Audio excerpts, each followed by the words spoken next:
अंबिया की जितनी कहानियाँ हैं ना, वो हमें वो सुनाते होते थे। चलते फिरते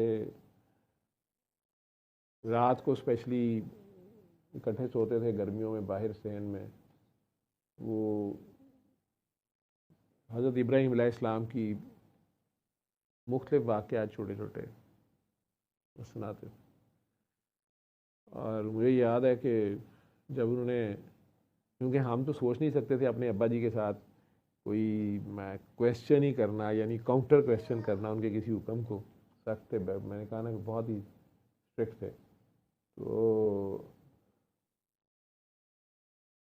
जब हज़रत इब्राहीम अलैहिस्सलाम की उन्होंने कहानी सुनाई ना कि वो छोटे से थे और उनके वालिद ने उनकी वालदा को डांटा या झगड़ा किया कि उन्होंने बुतों की सफाई क्यों नहीं की, तो वो अपने बाप के आगे खड़े हो गए और उन्होंने कहा कि इन बुतों को ये खुद अपनी सफाई कर लें। ठीक है, मैं बड़ा हैरान हूँ कि सुन रहा था। फिर वो वाक़या सुनाया कि एक दिन सारे कहीं गए हुए थे तो उन्होंने पकड़ के सारे बुत तोड़ दिए कुल्हाड़े के साथ, और जो सबसे बड़ा बुत था वो रहने दिया और वो कुल्हाड़ा उसकी गर्दन में डाल दिया। जब वो बाप वापस आया, लोग आए, उन्होंने कहा ये क्या हुआ है? उन्होंने कहा ये बड़े बुत को गुस्सा आ गया था, इसने सबका गर्दनें तोड़ दी। ये कैसे हो सकता है, वो कैसे तोड़ सकता है? उसने कहा अगर ये नहीं तोड़ सकता तो इसको पूछते क्यों? मैं बड़ा हैरान हूँ कि मैंने उन्हें कह ही दिया, मैं क्या अब्बा जी वो अपने अबू के साथ इस तरह की बातें कर रहे थे। क्योंकि हमारा कॉन्सेप्ट साथ ये भी ट्रेनिंग थी कि अब्बा जी के साथ तो पंगा नहीं कर सकते आप। मैं हैरान होकर सोची जा रहा था कि वो नबी थे तो वालिद साहब की, मतलब अपने वालिद को काउंटर कर रहे थे। तो अब्बा जी ने फट, जहाँ बात अल्लाह की आ जाए ना वहाँ अब्बा नहीं देखना होता।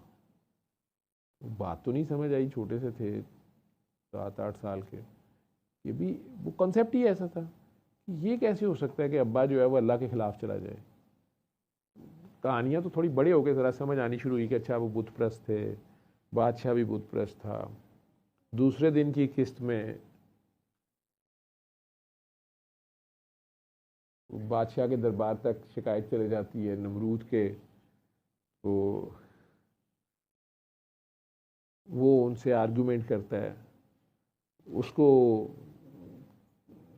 कहते हैं कि मेरा अल्लाह, वो कहते तुम्हारा अल्लाह क्या चीज़ है? वो कहता मेरा अल्लाह ज़िंदगी देता है और मौत देता है। वो कहता वो तो मैं भी दे सकता हूँ, तुम्हें अभी ले लूँ तुम्हारी ज़िंदगी या किसी की जान बख्शी कर दूँ, मैं भी कर सकता हूँ। तो अब हम बड़े इंटरेस्ट से सुन रहे होते थे इस तरह की बातें और गौर कर रहे होते थे कि अच्छा छोटे से बच्चे को, और हमारे सवाल इस तरह के भी होते थे बीच में, अबू वो कौन सी क्लास में पढ़ते थे उस वक्त? हमारे ख्याल था वो भी स्कूल पे होंगे, तो उनका उस वक्त भी स्कूल होता होगा और क्लास। मेरा अपना एक एम ही दिल में होता था कि 5वीं में होंगे, 5th में तो होंगे कम अज़ कम, क्योंकि मैं 5th में था तो इस तरह के सवाल मेरे दिल में आते थे। मैं अब दिल में ही सोचते बीच में जहाँ उन्होंने रुकना तो कह देना कि अबा जी वो 5वीं जमात से। फिर उन्होंने देखना है कैसे कैसे बेवकूफ़ है। वो ज़्यादा टाइम में कह रहे हाँ इतनी की उम्र थी। ठीक है, बात आगे वो सुना रहे होते, उसमें उन्होंने साथ सुना दिया कि उन्होंने नमरूद को कहा, नमरूद था नाम उसका बादशाह का, कि नमरूद को कहा कि अच्छा तुम भी ज़िंदगी मौत दे सकते हो? उसने कहा हाँ मैं दे सकता हूँ। मैंने कहा अच्छा फिर तुम इस तरह करो, मेरा अल्लाह जो है ना वो सूरज मशरिक से निकालता है। यानी इतनी एज में उन्होंने इतना गौर किया हुआ था अपने अल्लाह पे, तुम मगरिब से निकाल के दिखाओ। बादशाह लाजवाब हो गया, वो ये तो कर नहीं सकता था। तो हमने भी ऑटोमेटिकली सोचा कि अच्छा ये अल्लाह मियाँ वाकई ये मशरिक से निकलता तो मगरिब से तो नहीं निकल, हम मगर तो हमारा कोई अल्लाह बनने का कॉन्सेप्ट उधर ही फौत हो गया। ठीक है, हमारे अंदर का नमरूद भी उस दिन ही नॉकआउट हो गया। ठीक है, और वो फिर उन्होंने कहानी सुनाई, मुझे याद है कि वो उसने कहा इसको आग में डाल दो, फिर वो आग जलाई गई, बहुत बड़ी आग थी, फिर भी वो नहीं डरे। हम चारपाई पे डरना शुरू हो गए। ये तो अब पंगा थोड़ा ज़्यादा हो गया। तो यहाँ पे तो वो सॉरी कर लेना चाहिए, लाहौरिया होंदा तो उन्हें कह देना चाहिए बादशाह सलाम तुम माइंड ही कर गए मजाक मतलब यह थोड़ा होंगे।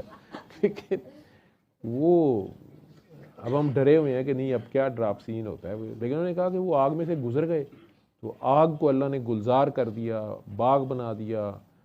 और हमने कहा भाई बादशाह को क्या हुआ? हमारा ख्याल था कि बादशाह मान गया होगा, या उसने आई एम सॉरी उसने कर लिया होगा, या डर गया होगा। कहते कुछ नहीं, उसकी मौत में जलील होना लिखा था, तो उसके नाक में मच्छर घुस गया, वो उसके दिमाग में चला गया। अब मैं डॉक्टर बन के सोचता हूँ कि शायद उसको सेरिब्रल मलेरिया हो गया था, मतलब मलेरिया का जरासीम जो है वो दिमाग में घुस गया, तो उसको सर दर्द होती थी, मच्छर अंदर पता नहीं फड़फड़ाता था, तो वो फिर जब तक उसके सर में जूते नहीं मारते थे ना, उसकी सर दर्द नहीं ठीक होती थी। तो फिर एक बंदा हर वक्त ड्यूटी पे रहता था कि उसके सर में जूते मारे, तो वो जूते मार खाते खाते मर गया। लेकिन इस चीज़ ने हमारी नफ्सियाती सेहत पे इतना असर डाला कि जब कभी क्योंकि बाहर सोते थे, तो वो आपको पता है पाकिस्तान के मच्छर बड़े बदतमीज़ हैं, वो भी कहीं कहानी सुन रहे थे। तो हमारा कोई जो थोड़ा बहुत नमरूद रहता था हमारे अंदर दिमागों में, वो अचानक सोते में वो नाक में भी उसने कहीं ट्रैवल करने चले जाना, तो सोते में भी एकदम बंदे ने, तो पहला ख्याल यही आना कि यार मैं कोई नमरूद तो नहीं बना, अंदर चला तो नहीं गया। ठीक है, सुबह उठ के भी साथ चेक चुक करते रहना कि दर्द तो नहीं हो रही, जूते तो नहीं खाने। तो आपस में एक दूसरे को कहना तुम्हें क्या हुआ, नाक में मच्छर चले गए, तेरा नमरूद वो मारने आया था। वो कुरान करीम की कहानियाँ पढ़ते सुनते, उसमें पता नहीं वो जितना छोटे छोटे थे हम, 8-10 साल 9-10 साल इतनी एज होगी, हाँ 77-78 की बातें मैं कर रहा हूँ, 79 छठी 7वीं 8वीं में थे। साथ छोटे भी सुन रहे होते थे, उसी में कहीं सो जाते थे। फिर हज़रत इस्माइल की कहानी आ गई, उसमें बड़ी हैरानी होनी। ठीक है, और मुझे याद है कि बार बार मैंने पूछा कि नहीं तो हज़रत इस्माइल मान गए, वो तो खुद साथ चल पड़े। असी दिलों सोचना कि भाई साडा ना अब्बा कहे मैंने तो नहीं मानना, ये क्या बात है, मतलब छुरी फेर दी जाए, डर भी आना। तो हज़रत इस्माइल के अब्बा जी वो फिर वो पैगंबर हुए बहुत बड़े, अच्छा पैगंबरी का शौक भी निकल गया। फिकर रहने दियो भाई ये तो बहुत मुश्किल सा काम है। ठीक है, कौन आग में से गुजरे और कौन छुरी के नीचे लेटे, ना अल्लाह बनना रह गया ना नबी बनना रह गया। आखिर में सीट बची बंदे की। वो अब्बा जी वैसे ही कहते रहते ओए बंदा बन, जहाँ में गलती कर रहे हो। शुरू में सोचते थे कि यार बंदे तो हम हैं, क्यों कहते हैं बंदा बन, लेकिन फिर आहिस्ता आहिस्ता पता चला कि बंदा भी बस बनते बनते ही बनता है। और जब ज़रा बड़े हो गए आखिरी साल में, तो तब वो कहते थे ओए बंदा पुत्र बन। तो पता चला कि अब ये मायूस हो रहे हैं हमारे से कि बंदे तो नहीं बनते, चलो बंदे के पुत्र ही बन जाए।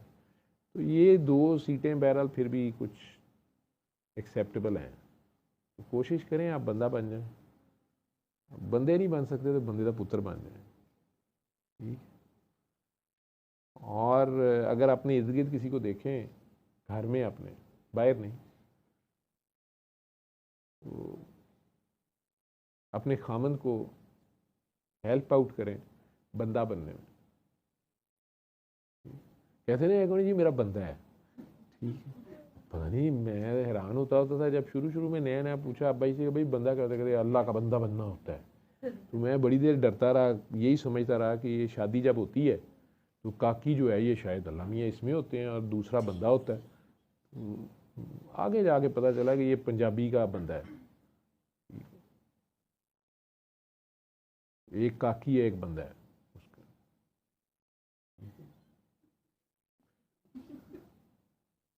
काकियों में काफ़ी हवा भर रही है, लगता है कार जाके आज मेरी तालीमात का उल्टा असर ही ना हो जाए।